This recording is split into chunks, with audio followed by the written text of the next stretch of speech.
Call to order. Andy. Bradley Young. Present. Shannon Martell. Present.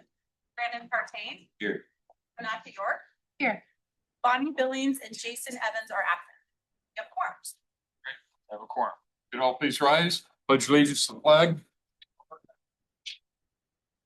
Pledge allegiance to the flag of the United States of America and to the republic for which it stands, one nation under God, indivisible, with liberty and justice for all. Thank you. I might get you the size republic. Okay, we'd like to open up with the general public comment. And we'll start off. We have four. And the first one would be yeah. Would you please come up to the podium and Pronounce my last name. well, I was going to wait for you to do it. That's okay. Good evening. My name is Kim Szynski, and I'm. Your microphone is up, Oh. so please speak loud. Oh, okay. I am speaking on behalf of the Wingfield Springs Preservation Group. And we understand that you do not have jurisdiction over the decisions that are going to be made. However, anyone that lives in Spanish Springs will be affected. And so I just want to give public comment on what's happening. Our group was formed to protect Wingfield Springs community from a proposal that would fundamentally change and damage our neighborhood. A billionaire developer is proposing to build 764 homes on an existing golf course right in the middle of a fully established planned community. This is not a responsible infill. This is an overdevelopment that threatens traffic safety, water resources, infrastructure capacity, and quality of life of homeowners that were promised when we bought there. This proposal affects more than just one parcel of land. It affects every family who lives in our schools, our roads, our water, our sewer system, wildlife, wetlands, and open space. Residents deserve transparency, meaning input, the development decisions that respect the community that already exists. To ensure the voices are heard, the Wingfield Springs Preservation Group is organizing a public community meeting so that neighbors can learn the facts and come together in opposition of this proposal. The meeting will be held February 17th, 2026 from 6 to 7:30 at Sky Ranch Middle School, 1200 Windmill Farms Parkway in the cafeteria. We are also building a database of concerned homeowners so we can share accurate information, meeting dates, and next steps. Our goal is to show unified, overwhelming community opposition to this outrageous proposal. If you live in Wingfield Springs or the surrounding areas in Spanish Springs and are concerned, please email your contact information to wingfieldspg@gmail.com. Together, we can protect the community and make it clear that this development does not belong here. And I hope Washoe County and the Spanish Springs Citizens Advisory also gives a strong opposition to this damaging proposal that will negatively affect all Spanish Springs community. I appreciate your time. Thank you. JJ Phoenix.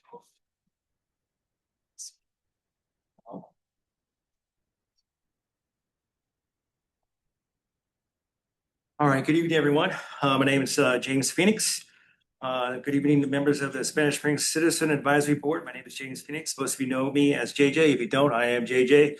I have a son named JJ that went to Spanish Springs. And thank you for the opportunity to provide a public comment tonight.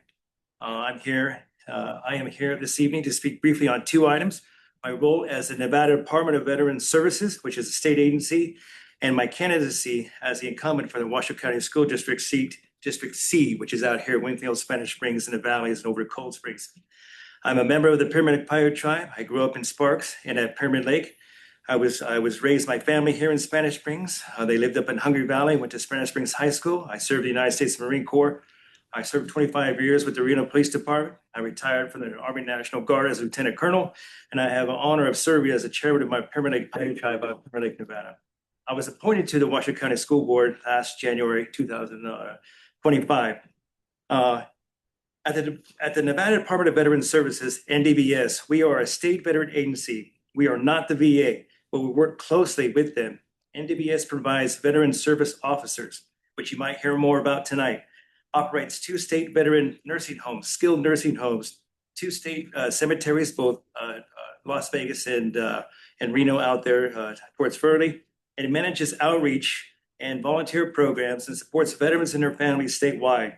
I place informational handouts in the back over there, so if you want to take a look later on, you can look at some of the things that we have there.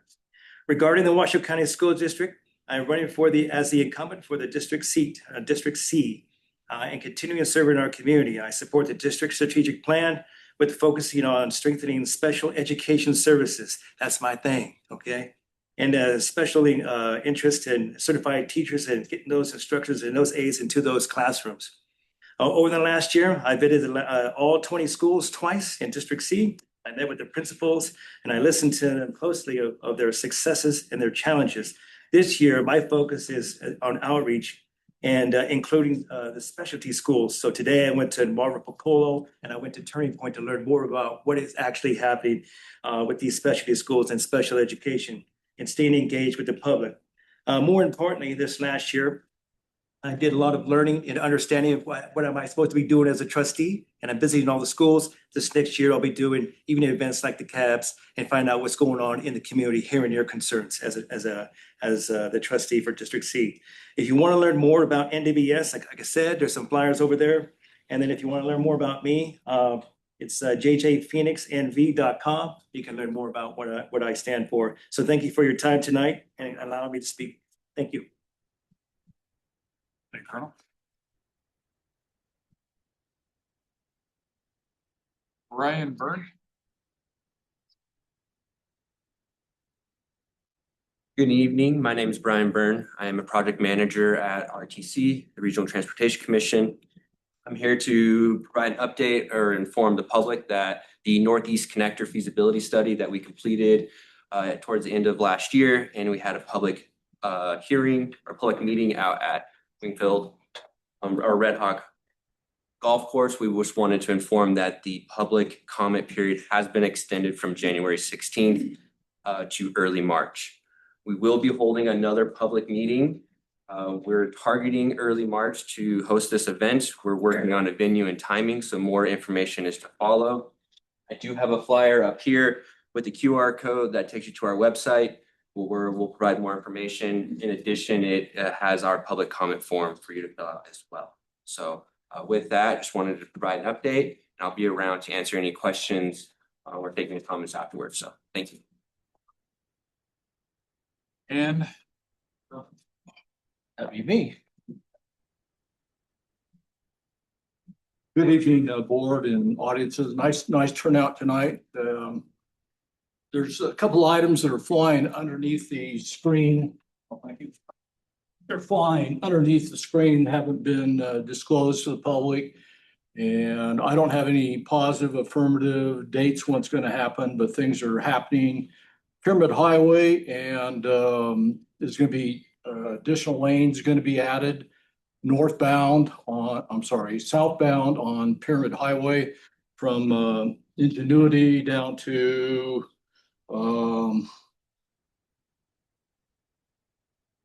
Egyptian. So there's going to be, instead of one lane heading south, they're going to add another lane. Supposed to start this summer. They're going to do intersection improvements at the intersection of Caladale Plata and Pyramid Highway. The developers are coming. They have their entitlements to build their warehouses and neighborhood commercial property. And been waiting years and years and years, and all of a sudden it is coming. So they're going to work on Caladale Plata eastbound, and they're going to be adding everybody's favorite, a roundabout for truck traffic. They're talking about, the developers talking about abandoning Campo Rico property and put it in another road to to hook into Camp Rico, which I just find amazing that the county's even entertaining that. So the point of contact for the county, Kayla Dale Plata, is the industrial portion of the department planning. So again, lots of things coming. It's a bad intersection. It has been. It's going to get worse, and lots of new construction is coming. So anyway, two things coming for Kayla Dale Plata. Intersection improvements, and developers going to start building. Thank you. Okay, fire chief.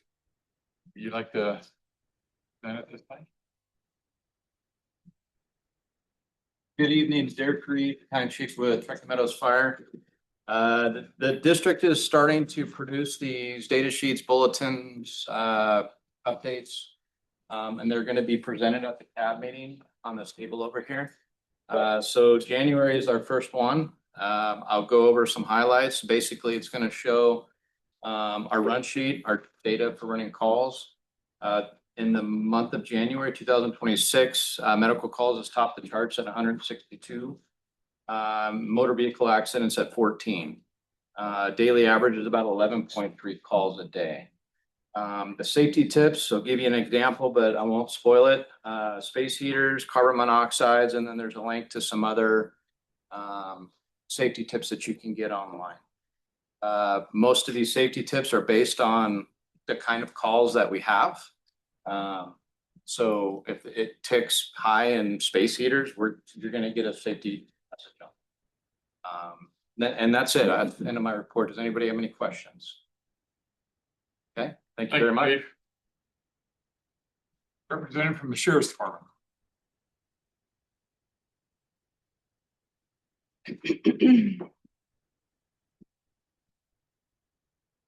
Good evening, everybody. We are the Washoe County Hope Team. We put together a little bit of a presentation for you guys to kind of explain who we are, how we started. Oh, just 1 minute. So that's what happens when you have a lot of sheriffs in the house. And I'm sorry, Sergeant, but Yes. again, we're going to start that presentation. This is during the public comment session. So I didn't know if you had a separate report for us. We do not, I was told by my lieutenant that we'll be presenting that next week since we didn't know the time frame for this. Okay, that's fine. Okay.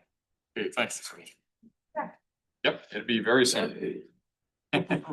Sheriffs, pay attention though. Sheriffs, pay attention. Okay, I'd like to have a call on the approval for the minutes for last. I'd like to move for an edit on number 4. It says Brad Stanley, motion to approve the minutes. Can we please change that to Bradley Young?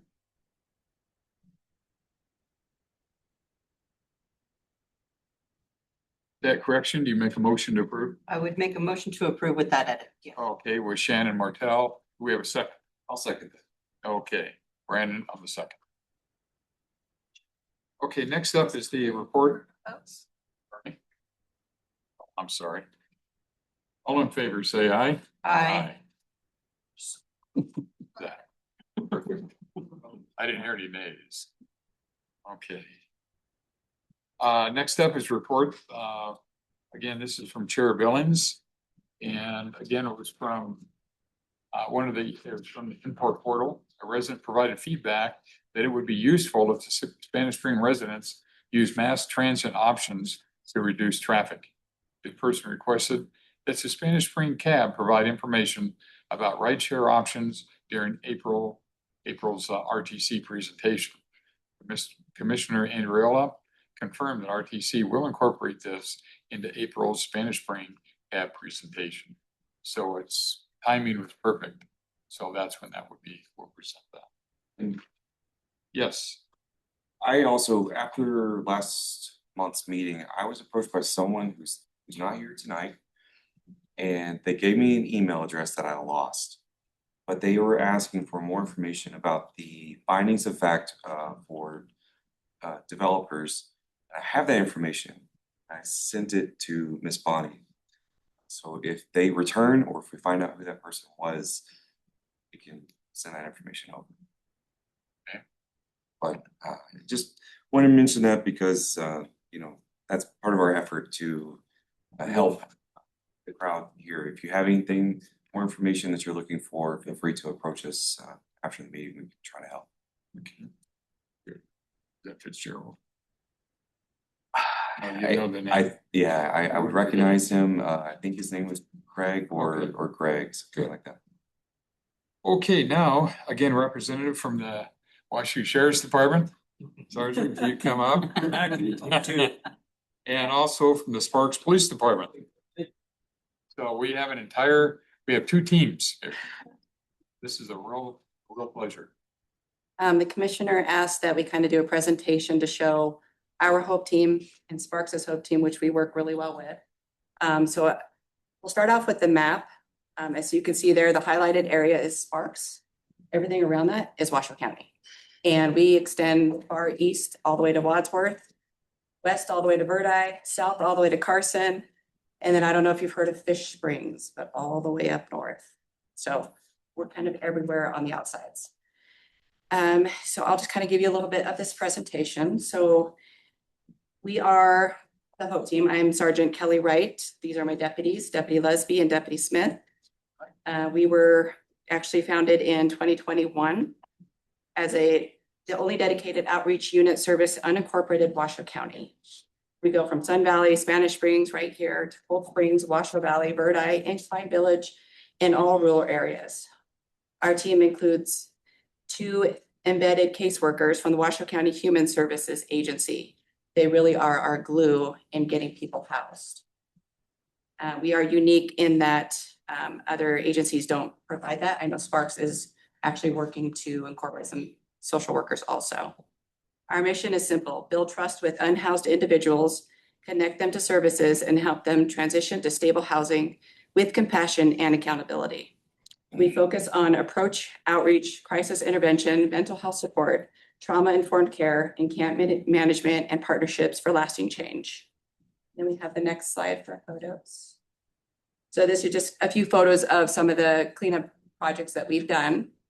And we're working on several more. It's just kind of coming down to funding and getting the right resources to be able to go in and get all the garbage out. Next slide. All right, let's look at the impact we made in 2025. So we made 2,930 contacts, up 34% from 2024. Of those, 2,728 resources were accepted, a jump of 94%. We housed 194 individuals into permanent housing.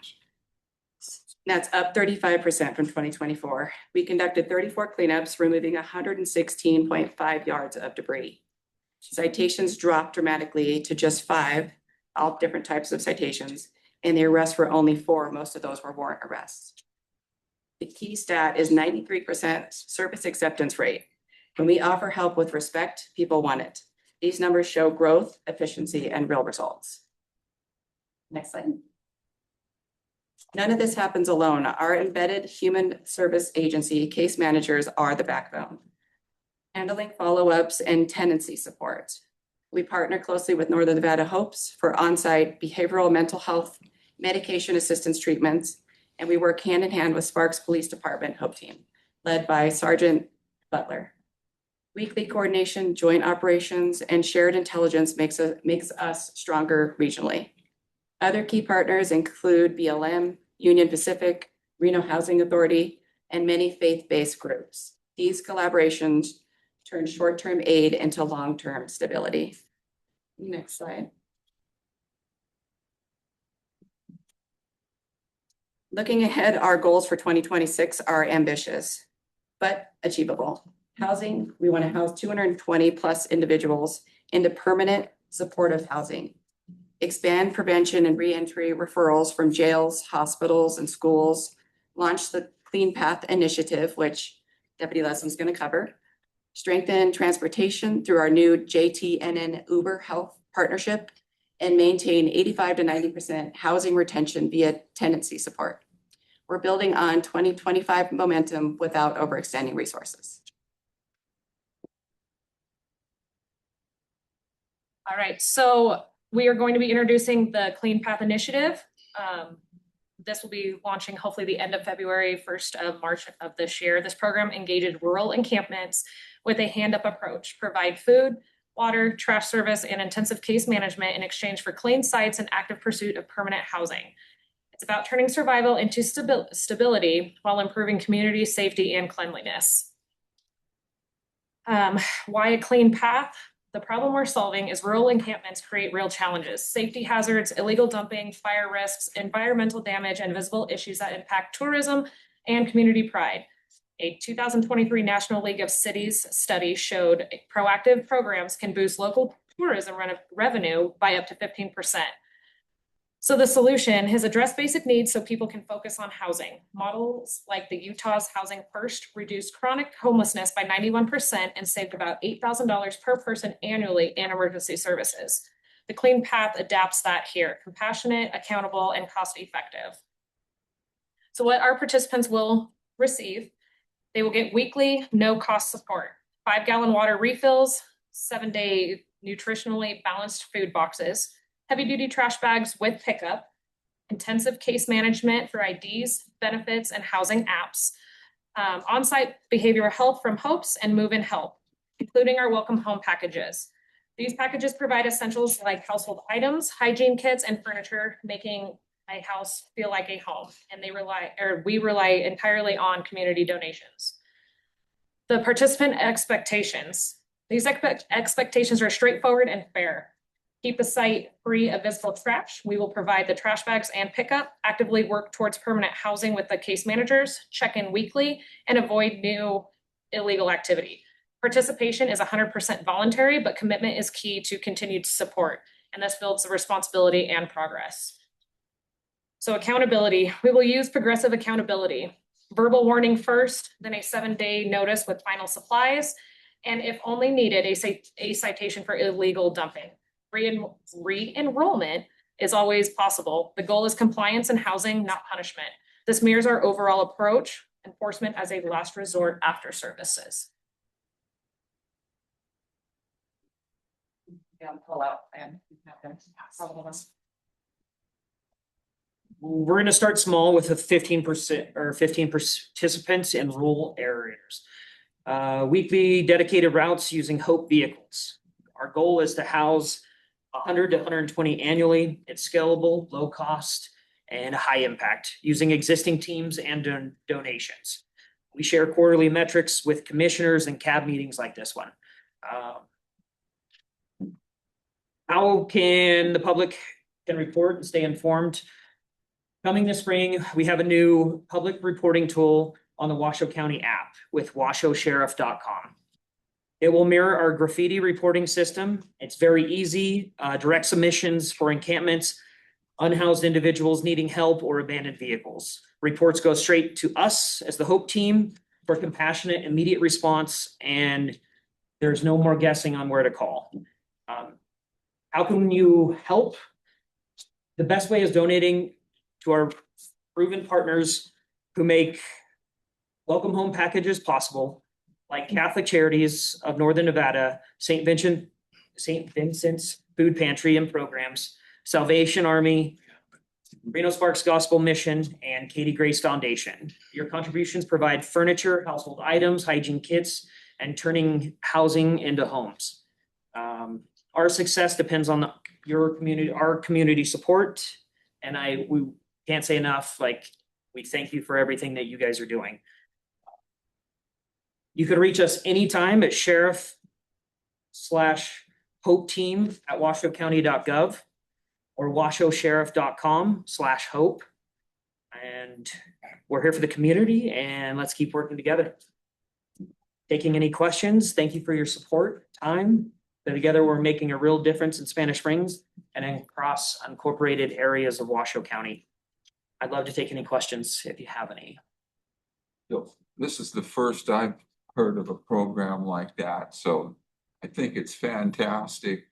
Thank you. If I'm trying to think of it in my head, do you guys kind of go out and you're driving around and you're looking for people and you stop them and say, hey, what's going on? Is that? The biggest thing is. Elaborate on that a little bit so we know. Yeah, the biggest thing is we have calls for service. The community either goes to washoesheriff.com. We have 311. There are the different lot of ways that the community gives us feedback and tells where these people are and who needs help, and then we respond out to them. We also do active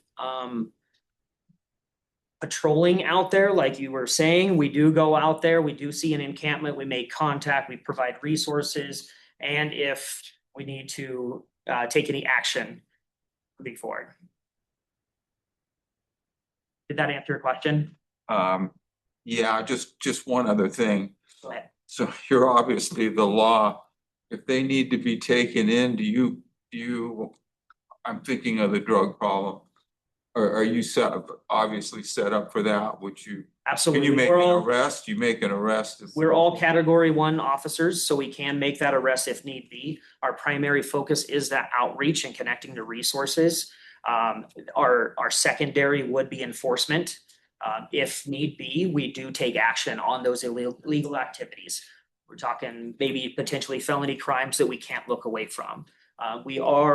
We have discretion in our line of work, so we do take that into consideration when we're dealing with like very low grade misdemeanors and stuff like that, that we can potentially help these people or kind of like suggest that they connect with some resources. If that makes obviously sense. you want to help them. Just how many arrests would you say? What's your percentage of? We are very, very low. Like we were saying on the PowerPoint, we've had about 4 arrests, and most of them were for warrants arrest. So when somebody doesn't show up to court or doesn't follow through with the court system, the judge issues a warrant for their arrest. We come in contact with them, we run their name, a warrant comes up, and we are bound to make an arrest.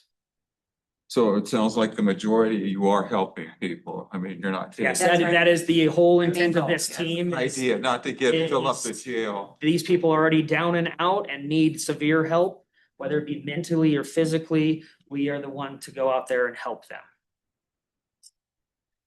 Question there, sir? What's your name for the record? Sorry. Yes, Alan Munson. and also, gentlemen. What was your name? Frank Winkler from Frank Sparks. Winkler, okay. Thank you, your Frank. name? Thank you for what you're doing. I hear a lot of information, and I don't know if this is, if you can answer it, but a lot of concern that a lot of people really aren't, the people who are homeless or without homes, however you identify them, that they're not really, they want the free housing, they want the free meal, but they really don't want to change their lifestyle. Does that, could you answer that, or is that even something you get into? There are a few people that we do come across that are resistant. They don't want the help. We work with them, we get to know them on a personal level. We kind of break down those walls and show them that we're different. We're not out to jam them up. We're not out to get them in trouble. We actually truly want to get them help. And kind of to touch on where you're talking about kind of the, not just the mentally ill, but more dependent on substances. We do want to get them housed and stable so that they can get those other resources and get help and get sober and then become. Success in that, or? We have a very successful team because of our approach. And we do have amazing social workers that check in with them, make sure they're showing up to appointments, take them to appointments, get their government issued IDs. We actually have a very hands-on approach. We check in with them, make sure they're still doing good. Who was our gentleman that we housed back at the beginning of the program and is still housed to this day? Yeah, 3 years ago, we housed a gentleman and he's still housed. So we do have a very high success rate. Where we're coming into some troubles, maybe next year, is our tenancy support. That's where we lack, that's what we need more support for, is getting those social workers to check in, because what we're seeing is maybe a six months range where we can keep them in a stable, long-term solution. And they'll have more success if we have that tenancy support leading up to that 6-month mark, then kind of, okay, go and be productive and enjoy your thing. So, That's who, well, obviously the social workers are trained for the mentally ill.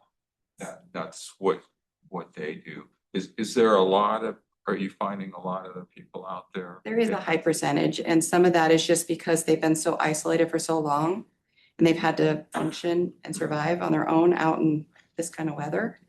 So we do see that quite often. We're pretty good with the mentally ill, honestly, talking to people. It takes a certain personality to do this job. It's kinder, it's gentler, it's a different approach. Right, yeah, I can more helpful. Your question. I'm Joni Hammond. Joanne, I'm sorry. That's all right. Your percentages. Context up 34%, resources accepted up 94%. Is that because there's more homeless, or is it that a better or a bigger percentage of those that we have? It's our team getting to know people. They know them by name. They know their dogs. They know their family members. They know everything about these people. So they're able to, maybe it's not the first time we meet him. Maybe it's not the third time. Maybe it's the 6th time we go out and make contact and show that we're true. We told you we would show up this week, and guess what? We're here checking in on you. We still care. So it's more that after time of working with these people, now they're accepting the resources. Now they trust us. And now the word is traveling through the homeless community, and they're actually reaching out to us on their own, knowing that we follow through and we make things happen. My second part is funding. Where does the funding come from? Is it federally funded? Is it state funded? Is it county funded? And with that, the person that was for 3 years in housing, is their housing forever paid for, or do they have to go to work at some point? Correct. So, So yeah, who- so we do get, there is federal HUD funding. And I don't know if there's state level, I'm not sure. But as far as our gentleman who's been housed, he gets Social Security income and he is paying his own rent. So yes, he's in a lower income apartment, but it's something that he can afford, and he's still able to pay for his rent, his groceries, and his everyday expenses. So the goal isn't to continually to help, but for them to stand on their own. Correct. Yes. So we have places like Reno Housing Authority that will pay first month's rent and deposit right now until funds run out. That being said, our main job is to make sure that it's stable, that we can continue that support. They can get connected to job services. They can have their own income and pay their own rent past that point. But the biggest thing we need is that follow-up, that follow-through with tenancy support. I can't stress it enough. We don't have enough people doing it right now. Without the follow-up, we can't keep that consistent person. Hey, did you pay your rent on time? Hey, did you pay your power bill? Whatever the case may be, did you go to get a food box? We need that. Just some, like we were talking about earlier, there's some that really struggle with the simple tasks that we take for granted in life. The biggest thing is if we have that, just there's only so many of us and 2 caseworkers reaching out to hundreds of people and consistently doing that with our day-to-day operations and calls for service, it becomes a very big burden to that's what take care of. Okay, thank you. Gentleman back in the back? Yes. Gary Murray, how many people are there in Washoe County? That's a Homeless individuals? No, I'm not talking about the 300,000 of us that live here. The homeless people. I'm talking about, homeless, whatever you want to call it. How many are we talking about? We just did the annual pit count. Well, it's biannual, but we're going to try to do annual from this moving forward. It is never an accurate count because some people just don't want to talk to us and they have the right to walk away from us. But that gives us a more accurate numbering system so we can get more funds and all the things. So we don't have the final numbers yet because that was just last Thursday. We actually went out, we tracked good 4 miles east to west to count people, get to know them a little bit, ask basic questions. That gets us more HUD, the federal funding.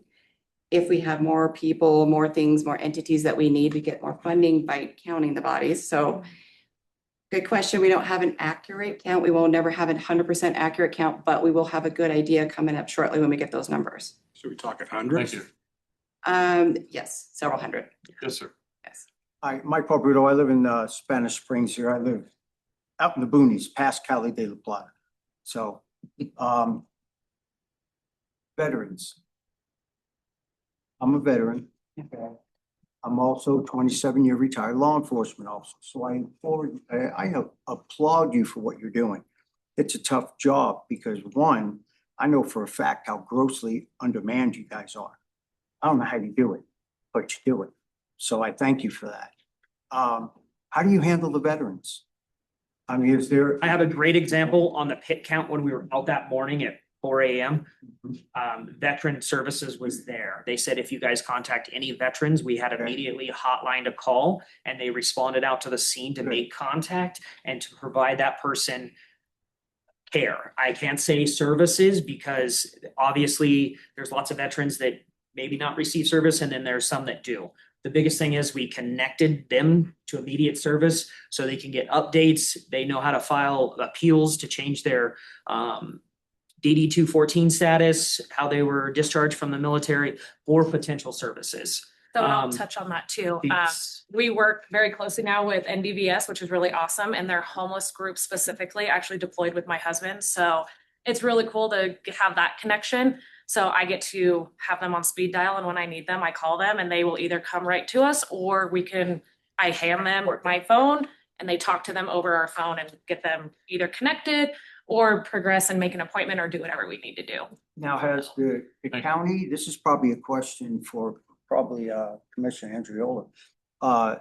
Has the county worked, or have you guys worked with national organizations like T2T? Commissioner? This sounds like a softball, but I promise we didn't talk to each other before this. I was gonna raise my hand on Oh, this, go for it. if I may. Please. So I just want to go over a couple quick things to your question. I, for the last year and a half, have been working with Colonel Devine, Colonel Devine with the Nevada Division of Veteran Services.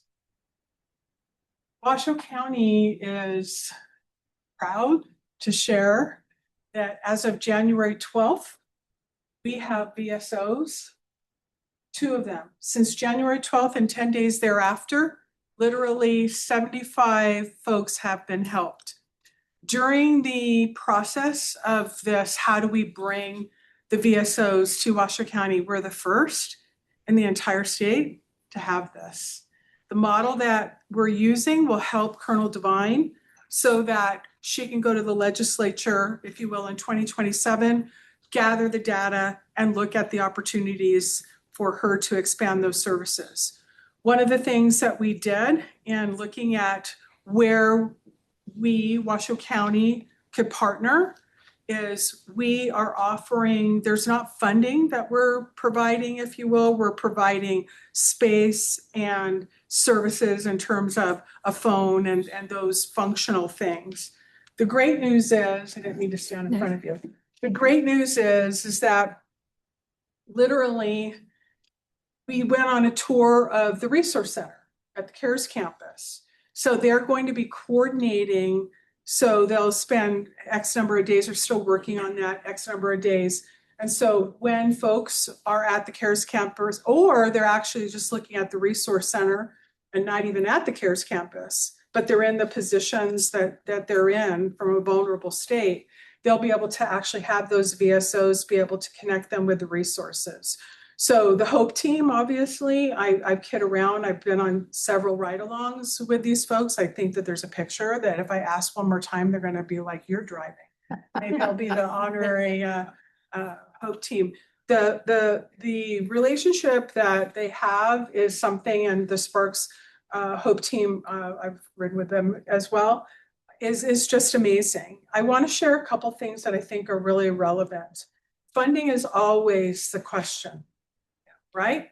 Funding is always the question, no matter what the particular topic. But here's what I will say.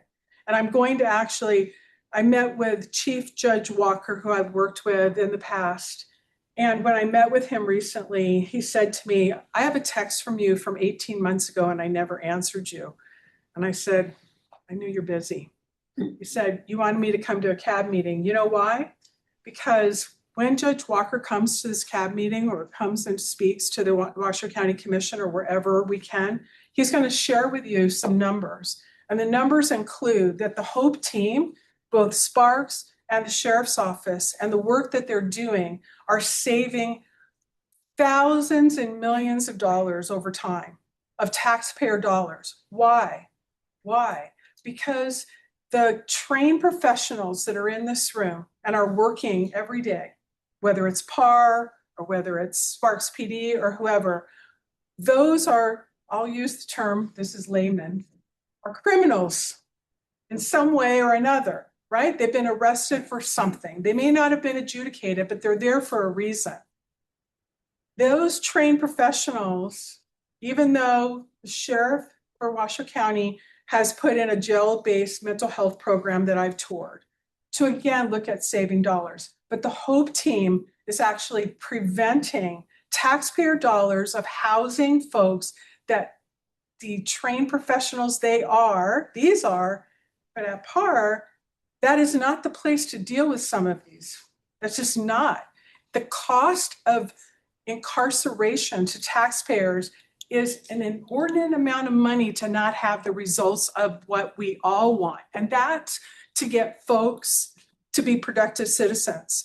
I will share with you that what I'm working with Under Sheriff Solferino and he's working with the city of Sparks is folks right now, here's the rub for me as a county commissioner in terms of policy. If you have folks that are dedicated like these folks are, and they're really trying to help.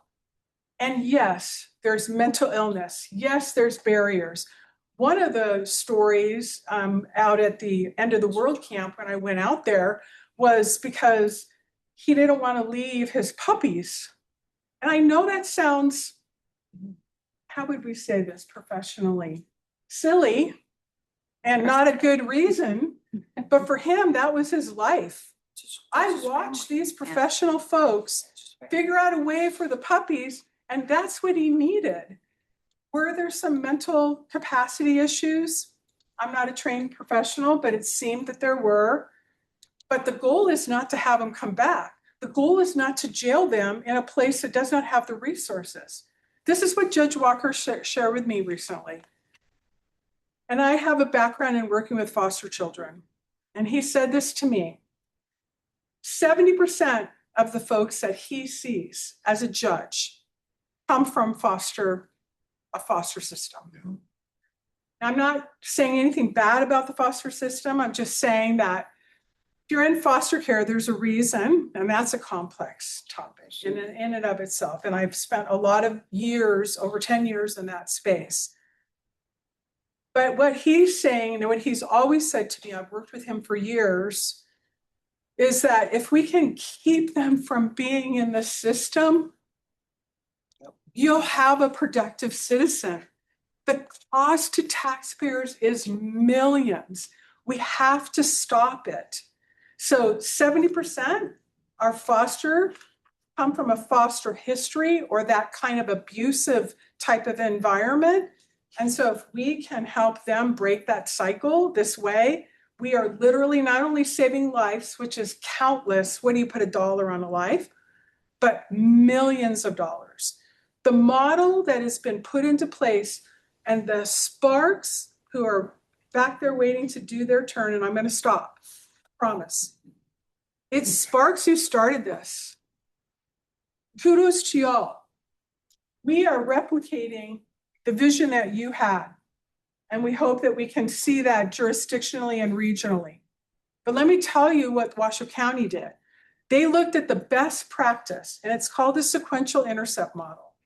I'm going to have it come here so that everyone will understand what that means and not spend any more time and take away from the presentation and the fine folks here that are the professionals that are out there in the streets every day making a difference. But what I am working with Under Sheriff Solferino, and he is sharing that he's working with the city of Sparks, those folks who are resistant to help at exhausting all of these patient professionals, we cannot just ignore this. They move all over the place. and they're resistant. And I'm not talking about resistant and these folks are not successful. I'm talking about that group of people. We need to have policy in place to address that, in my opinion. And I'm trying to help with that so that you have a choice. You can look at the resources that are offered and look at that opportunity. But if you say, I like living outside and I don't really care what you have, and you keep on doing it, and it's a 3 strikes, I don't know if it's going to be a 3 strikes, I'm hoping, because there is a process, they went over it, that they go, and if we regionally can communicate with each other, which is the other thing that I'm trying to help work on and help lead, then we could end up having a situation where there's a collaboration and there's efficiency. And if there's efficiency, then folks could have a choice. Either get the resources or go to jail. Right? So I know that sounds simple, but it's not easy. And I'm just going to finish very quickly. It's not easy because there's legalities that are in place. And so that is the short of it. It's not something saying, well, why can't you do it? Well, there's legalities. And so the folks are working with the judges, the folks are working with everybody. And so I just want to let you know that update. The tenancy support has a huge percentage. It's like 94% for tenancy support. So The question I have. Sir, we have other people. You've already just, Well, it's right on the points you made. well, we have them and go ahead. Thank you. Because that's my concern. I'm a social worker. I worked, 20 years. I also worked with homeless people. I understand, but you made the point in discerning, I found, actually, it was sad. The majority said, I like my lifestyle. I don't want to really have to be responsible. So my concern or my question is, or what are your thoughts for those people who, no matter what you do, you try to help them, they don't want your help. I know, but that's my point. But that's what I just answered it. I answered it that we're having to go through the legal process, which is glacial sometimes. So we're trying. Adam. Anyway, I'm going to let you go. Eileen Adams, and my question. I'm sorry. Goes back to the tenancy and the support. Would a church be able to help with the support with the follow-up? Any volunteers we would take with open arms. Like, please get in contact with brothers, this big network sisters, all that with kind us. of We could support. use your volunteers to help us with tenancy support, to Okay. follow-up care. That would be amazing. Thank you, Deputy. Colonel, can you wait till after Sparks? You betcha. Great, thank you. Ma'am, is it short? So we can get Sparks Very PD. short. Yeah, well, either one, but Okay, you want to wait and hear their presentation? well, I know. They might answer your question. I think either one could answer my question. The other day, I met a lady in the parking lot. And I know the numbers are difficult because I think there are a lot of people sleeping in their cars. And she had lost something and I tried to help her find it. And she had just recently been evicted from her home. Her husband had passed away, and we all know when you're a senior citizen and you're on Social Security, you lose half your income. And so she's living in her car. And I was hoping tonight I would get some information. I don't have to help her, but I just felt there was just a connection in her. Well, that's a very nice story. I shall receive. So much. There we go. Thank you. That's Sheriff's Department. Thank you very Thank you much. guys for your time.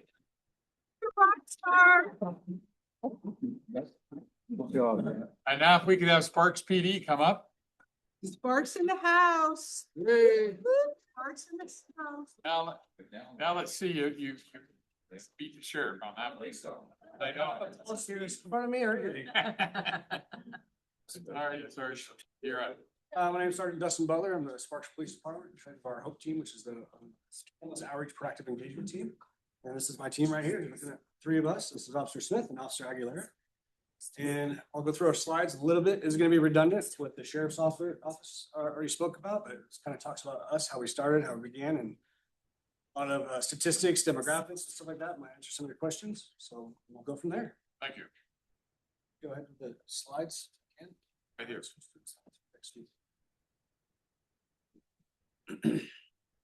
So this is kind of how we started. It started in 2016. I don't know if you guys walked along the river in 2016. It was overgrown with camps and bushes and shrubbery. So we identified the problem, started cleaning up the Truckee River path, cutting down some of the shrubberies and the bushes, kind of make it more difficult for them to hide it so we can locate them a lot easier.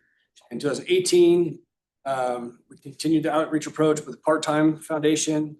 And 2020 was when we kind of started creating officers with the Hope team for on a full-time basis.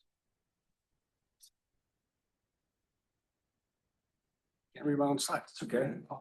Free flow, it's fine. So basically how we got our model basis off of is a sergeant that was here prior to me. He was traveled across the nation, the country, looked at different models and kind of created what we have now, right? And we kind of share a model with Washoe County, and they've took it and run with it and done a great job too. Phenomenal job for the model we kind of started with, and they've just kind of took the ball and ran with it. So same thing like they said, the main goal is of the Hope team is to offer resources, right? We're resource heavy, resource dependent first, enforcement second. So like they said, we go out there, try to offer resources, try to give them shelter, housing, mental health counseling, drug counseling, anything we can. We meet these people one-on-one, face-to-face, get to know them and kind of build a bond with them and create that rapport with them so they can trust us. Keep going if you don't mind. Same thing, we're trauma informed, motivational interviewing, and harm reduction is the whole goal here. So these are some of the things with community oriented policing, things that we do is we, like I just talked about, shelter and housing, counseling, mental health counseling, substance abuse, get them simple things like their driver's license or a bus pass, or if they have, we even offer, if they have a relative that will take them in anywhere in the country, we'll buy them a bus ticket. We got to talk to that relative and say, hey, will you take this person in? Yes, I have a bed, I have a couch. Perfect. What's your address? Get them on a bus right then and there that day, immediately. So we do that all the time, and we even help take them down and get their health insurance. And then we can kind of make them a step-by-step process, make them, like you said, a better part of the community. So I can go to the next slide, please. So these are, you can kind of go through these fast. These are just a list of services that are in our community. So we have like Our Place, which is a women's shelter, St. Vincent's, Catholic Charities, CARES Campus, Nevada Behavioral Health, Huff House, and those are the majority ones that always help out with us for the most part. Keep going. And one more time. Here's some statistics that we brought with us. So it kind of goes over demographics, so you can kind of see who's out there, the numbers we've seen over the years, and how we're kind of making a change in the community. So the top left is the gender. People always, for some reason, are interested in these two. I don't know why, but so I put them up there for you guys. Almost 69% of them are male, and almost 83% of them are white. So white males is the majority of who we deal with. There are a myriad of different cultures and backgrounds, and that we always are willing to help out. There's more demographics. I don't want to go all individually with you, but as you can see on the board there, we kind of try to run statistics on everybody we come across to see how we can help them out. So when we ask them these questions, when we're out with them, we interview them. Some of the interview questions we ask them kind of guide us on how we can get them resources. One of the questions is, hey, are you a veteran? Oh, great. We have them on speed dial. Let's get the VA down here, see if we can help us out, get them housed immediately, right? Or if they have mental health issues, have you Nevada Behavioral Health, if they're willing to go, things of that nature. 122 residents, and this is stats from 2020 to now, so it's not over the last year. So the average age of people we come in contact with is 44. That's the average age. So on this slide, I brought up there specifically because over the last 5 years, we've contacted almost 7,600 people. But the big number I want you guys to see is to the left of that is there's 2,300 actual people, and 5,000 of them are follow-ups. That's how many people we're contacting and recontacting over and over again to build that rapport, getting that trust in the community so they take our services. And then this slide is just from the last year. So this is 2024 to 2025 to January of this year. You can see the reduction, huge reduction in population in the senior parks. So it shows that the process is working. And here's another beat map similar to theirs. It's different colors. There's pockets of Washoe County. That's kind of areas that we cover in the city of Sparks. Out here, I do want to, if you guys are Sparks or residents of Sparks and you have homeless issues or concerns, please feel free to give us a call. Also, if you own a business, property, and a lot of times people are big hearts, they want to help, but then that usually doesn't really help the problem. Usually the homeless individuals like to stay on your property because they continue to get help from you and they're not really getting the services they need.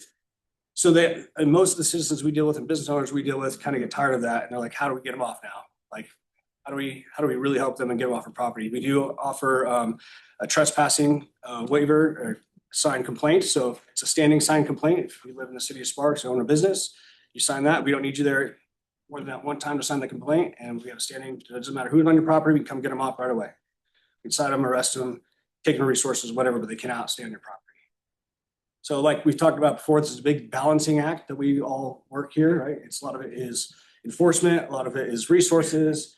Some of it's keeping the community safe and clean, getting them help. So it's a giant teeter-totter balancing act that we're trying to help them, but also keep the community safe. Here's this little heat map, kind of the city of Sparks, where the majority of them contacted over the last 5 years.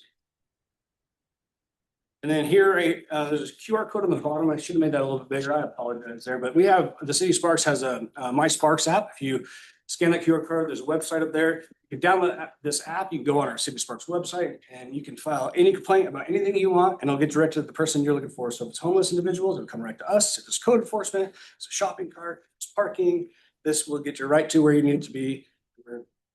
We'll get there as soon as we can. Usually that day or the next day we'll take care of you guys. And that's us, and that's the team. That's my quick presentation. Do you guys have Thank you, any? Sergeant. We have two members that would have a question. Absolutely. Do either of you all work with Sierra Regional Center for Do that again? Sierra Regional Center? I have not personally worked with you. Have you guys worked? You guys do? Okay, because there are some people that are out here that have worked with Sierra Regional Center in the past with IDD. So that's intellectual developmentally disorders. And if they are in the system, the regional center can help them. I know there's issue with funding with both groups, but that gives you another portal to funding to help get them the supports that they need. It's great information. Like they said, we're always welcome to new ideas, new options, new resources, anything we can do to help these people get along with their lives. Great, thank you. I'll get that information at the end if that's okay. Shannon Martell for the record. I was curious about in your race and gender graphic here, the American Indian, Native American population here that is unhoused.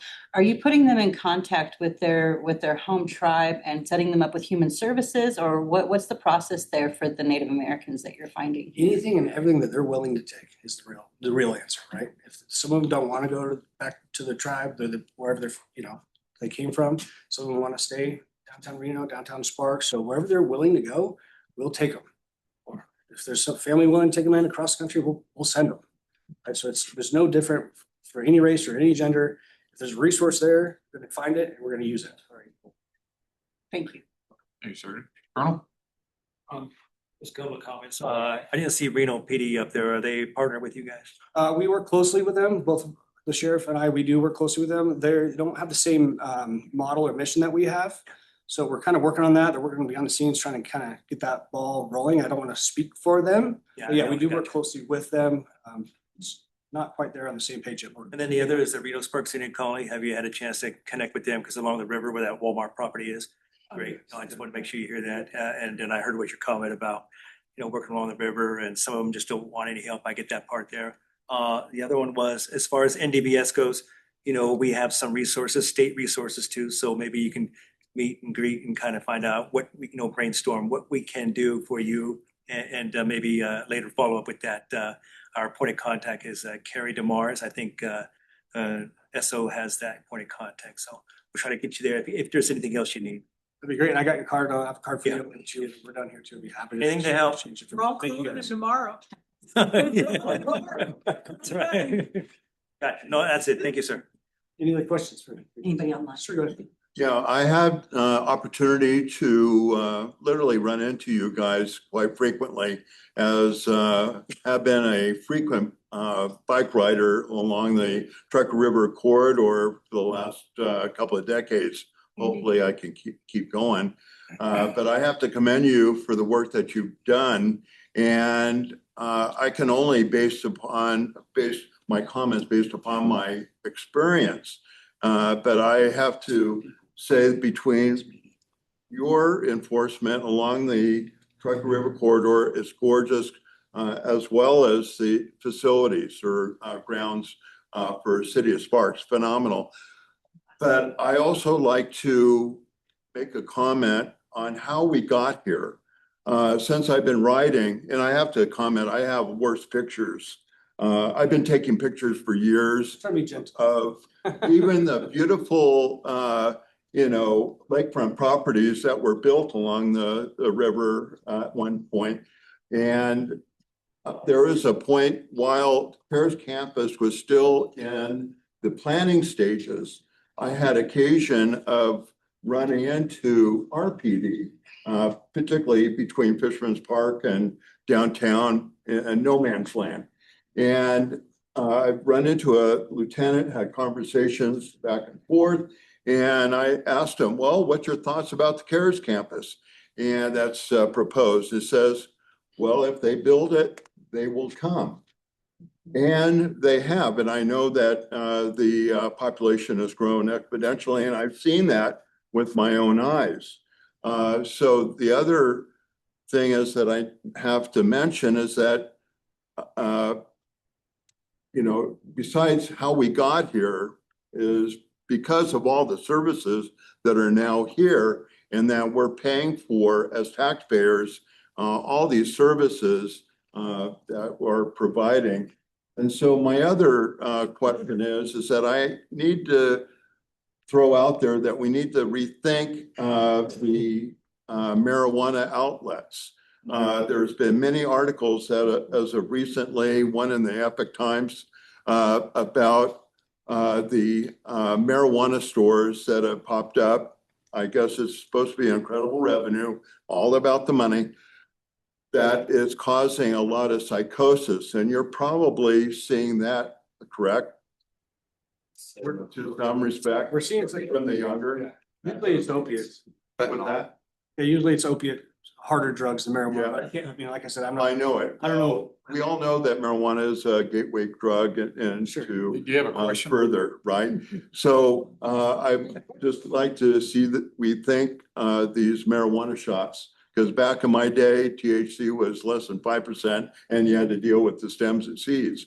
Right. Now it's over 35%, and Thank you. you're welcome. Good. Is there any, your name for the record? Bruce Foster. Thank you, Bruce. Madam, Thank you. your For the name? record, my name is Cindy Martinez, and thank you very much. I started my law enforcement career at Sparks Police Department back when dinosaurs roamed the earth.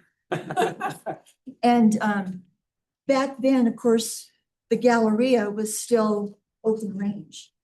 So I've watched, as we all have, and the newcomers to town don't have this perspective, and watching how the development is encroached upon all that. And 2 points. The CARES campus draw all these people here. Perhaps there's an element of attraction to that. Depends on the season. But also what I saw, when I retired from the Gaming Control Board Enforcement Division, and what I saw was when Jacobs Entertainment bought the sands and bought the gold dust, bookended 4th Street, and then raised everything in between.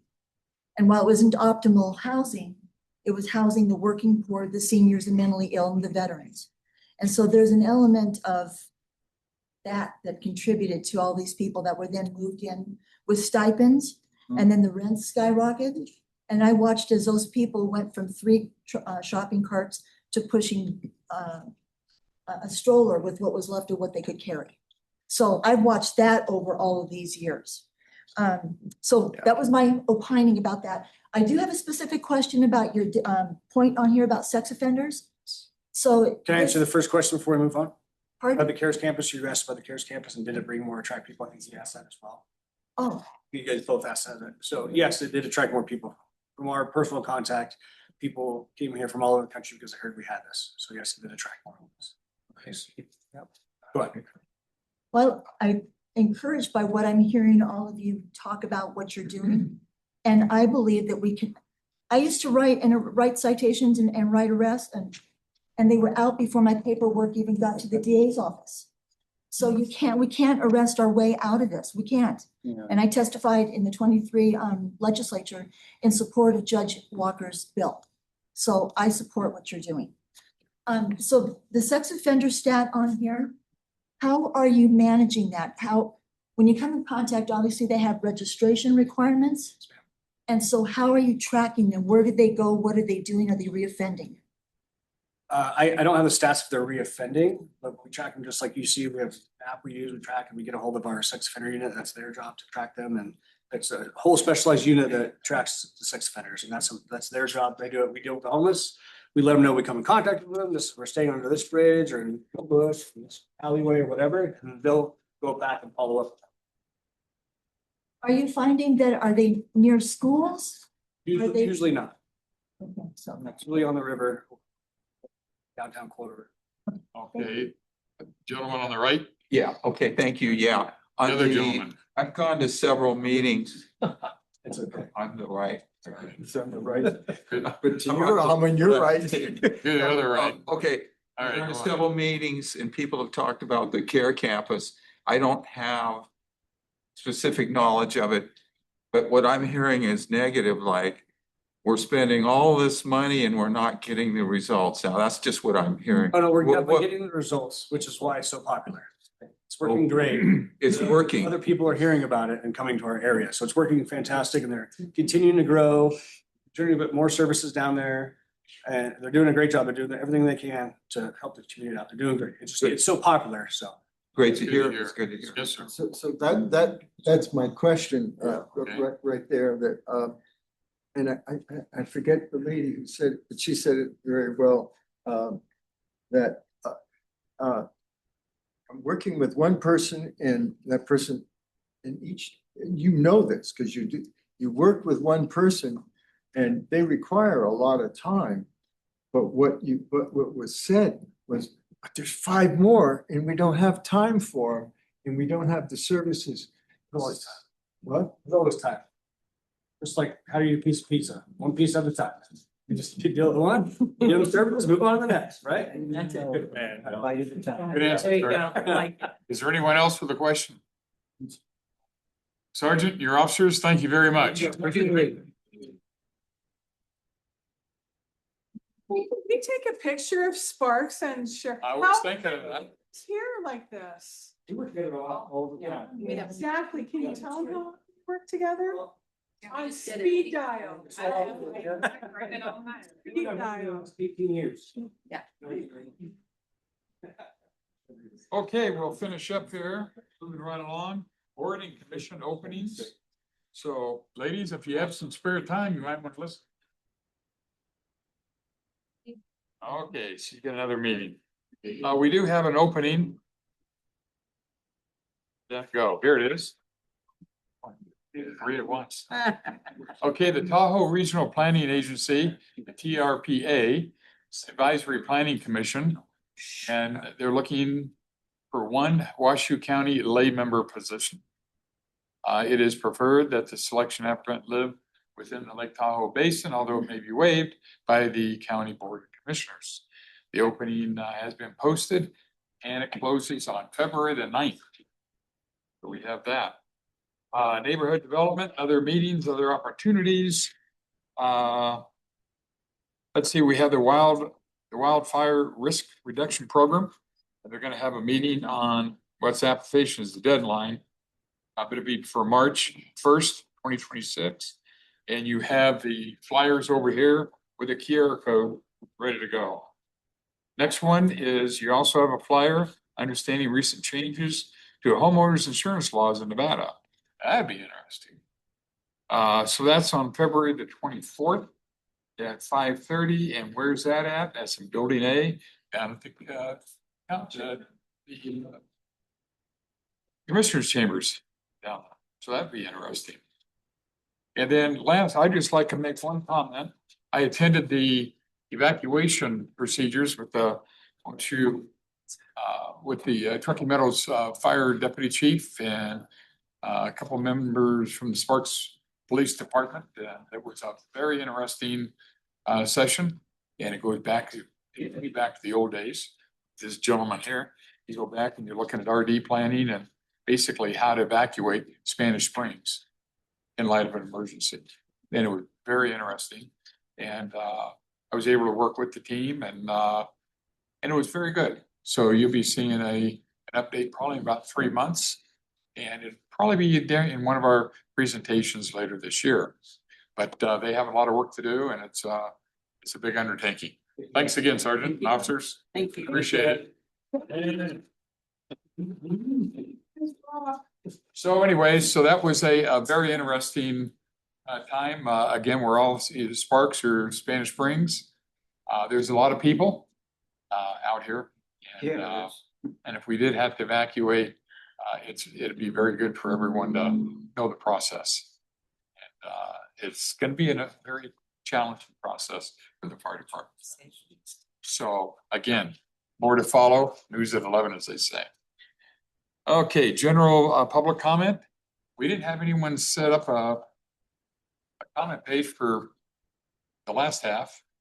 Is there anyone that would has a public comment they'd like to share?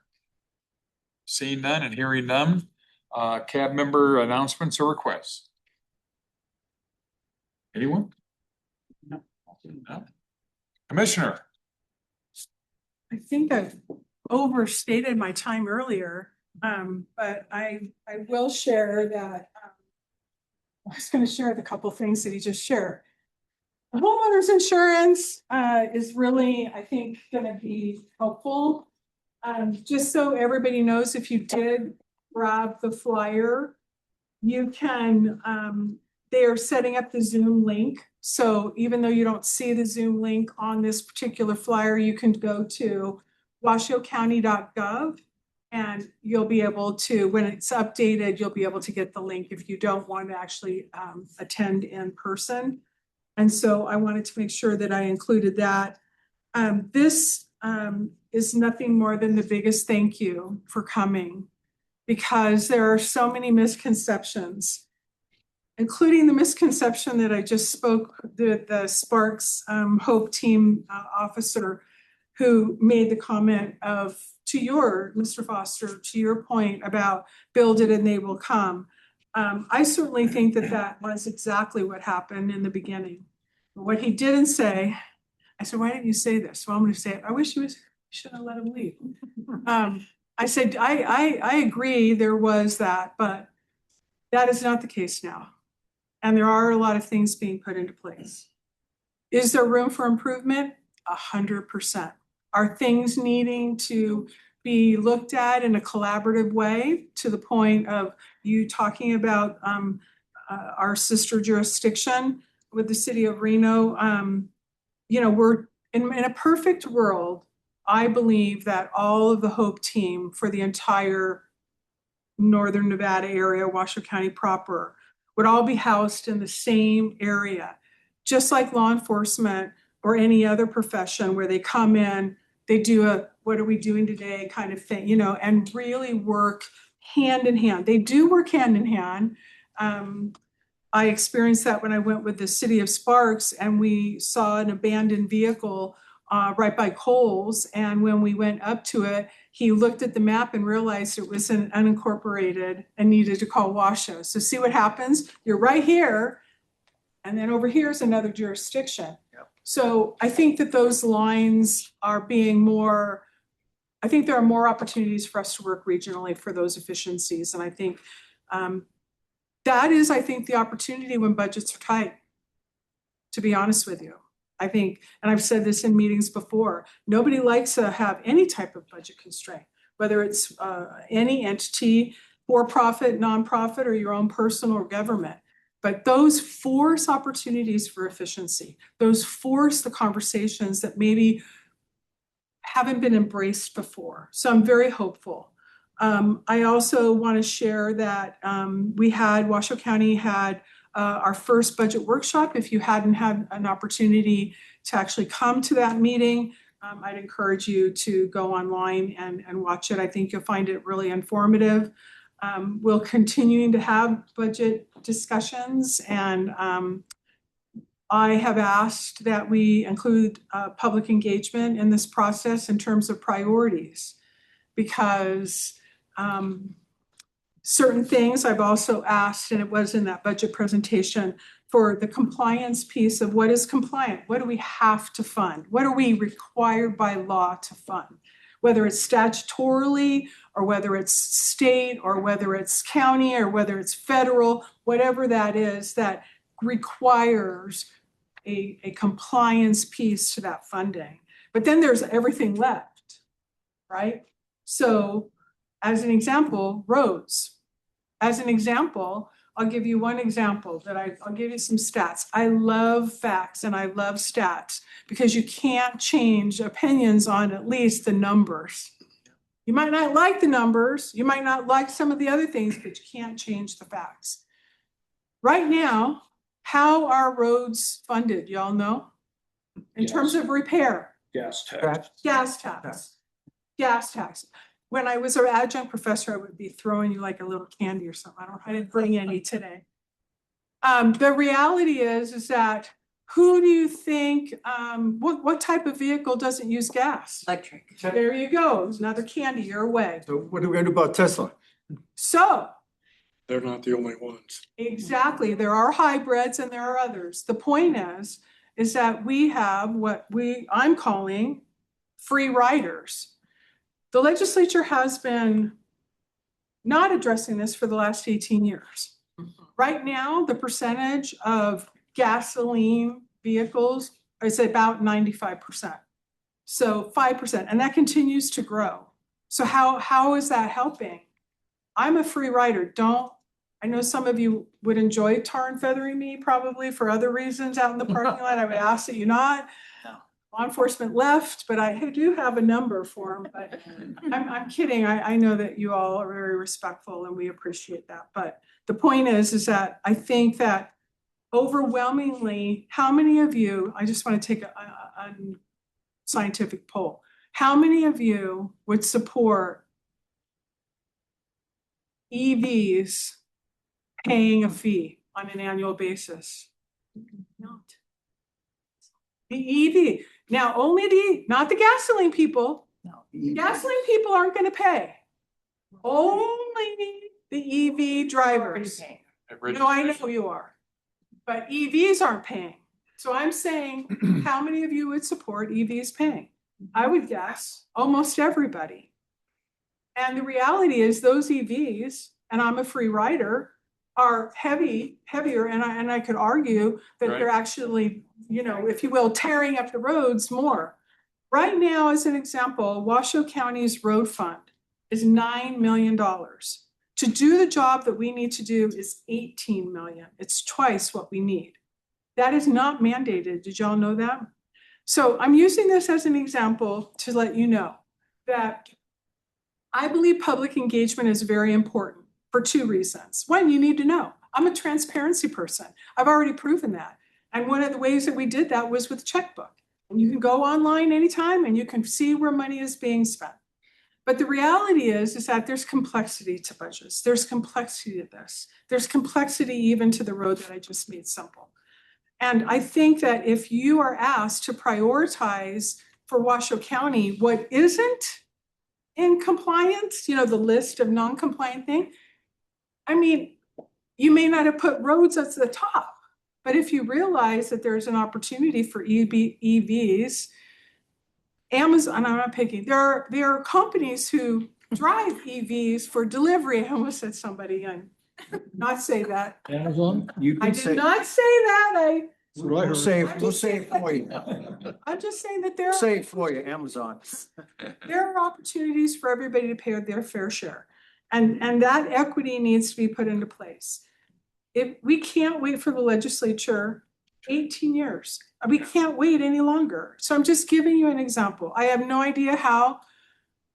I probably will even be tarred and feather at the county, I suppose, now that I'm the chair. I mean, I am committed to having feedback, but more importantly, the awareness and the facts that go with it. So we'll see how this process works. If it doesn't work as maybe perfectly as you'd like, know that we're working towards a culture of communication, internal and external, in everything we do. Whether it's the CARES campus, whether it's the EV thing that I'm telling you, what are the roads or what have you, whatever it is, you all need to have facts. Now, what you do with that and what your opinion is going to be better shaped to having a discussion of how we look at those solutions. So I just want to let you know that's kind of the commitment that we're all looking at with Washoe County. Yes, sir. Mr. Foster. Thank you. I always take a look at how we got here once again. And it just seems like we are playing catch up because, again, everybody can agree that it's gridlock out there. And it's really difficult now to navigate through Washoe County. And for me, I drove for, oh boy, over 35 years in Northern Nevada in sales. And now with the advent of everybody coming to Washoe County, USA Parkway, I just see the anger and the frustration building. The very aggressive drivers is because of our infrastructure. Tale of two cities, St. George, Utah. It appears that they had the foresight with their infrastructure, and they're exploding. Boise, that whole area, they really thought into the future and their infrastructure. Sure, they have commuter traffic, but nothing like Washoe County. And Washoe County, obviously, and you are on a lot of committees, and so you have insight. How did this happen? How is it that individuals? No longer the best kept secret. I've been here 40 years. My husband's a native. That's how I got here. He was in the 7th grade. There were 94,000 people that lived here. Okay, so yeah. I'm here. When I got here and he said, "This is the freeway." I said, "This isn't a freeway." No. Yeah. You know, no. The reality is that between now and 2044, it's projected that we, meaning Washoe County proper, Sparks, unincorporated Washoe, will be Spanish Spring, be looking at bringing in about 89,000 people. Oh, smoke. Between now and 2044. So I can tell you a couple things, and I'm not going to take the chair's time. But the reality, well, me too. So you guys can give somebody else a bad time. The reality is this. The reality is that all jurisdictions, along with the state, and I am the president-elect for the Nevada Association of Counties. I serve in that capacity, in a leadership capacity, and I'm with all of my colleagues across the entire state. Every single jurisdiction in this state are having constraints with roads, are having constraints with budgets, are having constraints with even homeless, even in some of the rural areas, having constraints with housing. I've seen that. Okay, and so what I will say is this. I could take more time than the chair, vice chair, I'm allotted. I've exceeded my time tonight. But I will say in a summary that if everybody is having the same challenge, then I think we have to look at it possibly being a systematic. I mean, it's systemic in the sense of how funding comes in. Right. The way that the model, the funding comes in, is I think what needs to be looked at.